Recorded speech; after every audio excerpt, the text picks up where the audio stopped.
Hey everyone, and welcome to This Explainer. You know, when we think of the World Cup, we instantly picture the absolute pinnacle of the beautiful game, right? The glitz, the glamour, the incredible goals. But underneath the surface of this massive global spectacle, there's actually a surprisingly chaotic side that rarely makes it onto the high-definition broadcasts. Today, we're going to investigate some incredibly bizarre new rules, some deep underlying corporate greed, and the sheer chaos unfolding literally just off camera. Let's dive right into it. So it begs the question, is the World Cup losing its soul? It's a pretty heavy thing to consider, I know. But as we parse through the latest reports, a really tense, eerie reality starts to emerge. It turns out, the fiercest battles aren't just happening for the ball anymore. No, they're being fought for basic privacy, for fairness, and honestly, for the accessibility of the sport itself. To really understand this massive shift, we're going to systematically unpack four seemingly disconnected controversies today. First up, we've got the mouth-covering ban. Second, the airport security situation. Third, the $11,000 ticket scandal. And finally, we'll look at pitch chaos and VAR flaws. All right, let's get into Section 1, the mouth-covering ban. Okay, so check this out. Under this incredibly strict new regulation, if a player covers their mouth to communicate during a match, it's an automatic red card. Boom. They are sent off the pitch immediately. Taking a standard, everyday tactical whisper and turning it into an instantaneous, game-ending penalty, that is a massive shift in how the game is governed.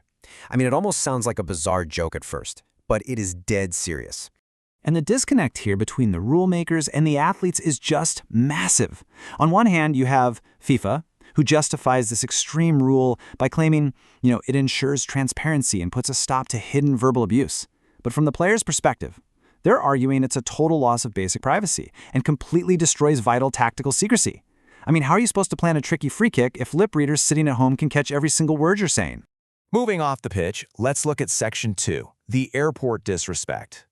So the incident at the Uruguay airport sparked an absolute firestorm recently, and it was perfectly immortalized by Manuel Ugarte. His utterly exhausted expression instantly became this massive viral meme all over social media. But jokes aside for a second, that exhausted face became a real symbol of a much darker reality. Multimillionaire elite athletes are being processed almost like criminals before they even set foot on the grass.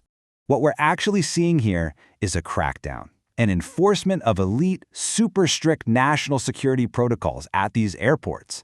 Athletes are being subjected to grueling and incredibly invasive checks. And it sparks a really tough objective debate. Where exactly do we draw the line? On one side, you have the very real need for national security and safety, but on the other, you have basic human dignity and athlete privacy. It's creating this incredibly sharp dividing line right between the host nations and the visiting teams. Let's pivot to Section 3, the multi-million-dollar exclusion. $11,000. Let that sink in for a second. 11 grand. And no, this isn't for some ultra-exclusive VIP luxury suite. This is the staggering cost actually hitting regular, everyday fans.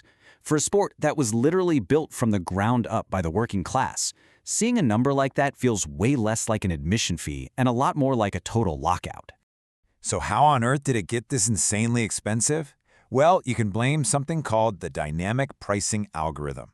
Basically, this is a digital ticketing mechanism that automatically spikes prices based on real-time demand. It just drives the cost right into the stratosphere. Fan groups and consumer advocates are absolutely furious, heavily accusing it of functioning basically like a corporate scam that's pricing out the very soul of the sport. And as you'd expect, fans are absolutely not taking this quietly. In Mexico, the anger over this corporate exploitation actually spilled right into the streets with widespread physical protests. Meanwhile, up in the United States, the massive backlash has sparked active, serious legal investigations into these ticketing algorithms and pricing structures. So the pushback is massive, it's organized, and it's happening right across the globe. Finally, we come to Section 4, dreams crushed and broken rules. 7-1. That historic, record-breaking scoreline represents a profoundly emotional story from this tournament, where the tiny underdog nation of Curaçao was just utterly demolished by Germany. It's a stark, heartbreaking reminder of the immense emotional weight and deep national pride that the World Cup carries every single time players step onto that pitch. But actually, beyond those deeply emotional defeats, we have to look at some glaring systemic flaws happening with the officiating. For example, a VAR official, literally the very person whose entire job is to ensure absolute fairness, sparked a massive corruption scandal after being caught making an unauthorized hand gesture right on the live broadcast. In a tournament that is already just fraught with so much tension, something like this instantly throws the integrity of the entire system into question. Let's get to the final verdict. When we zoom out and look at all of this together, from algorithms inflating tickets to 11 grand, to exhausted players turning into viral airport memes, to literal red cards being handed out for whispered secrets, has the beautiful game been permanently corrupted by money, memes, and strict corporate control? The sources really point to a tournament that is desperately struggling to balance its grassroots soul with its harsh, multi-billion-dollar reality. I'll leave you to ponder that exact question the next time you hear the starting whistle blow. Thanks for joining me for this explainer, and always keep questioning what you see.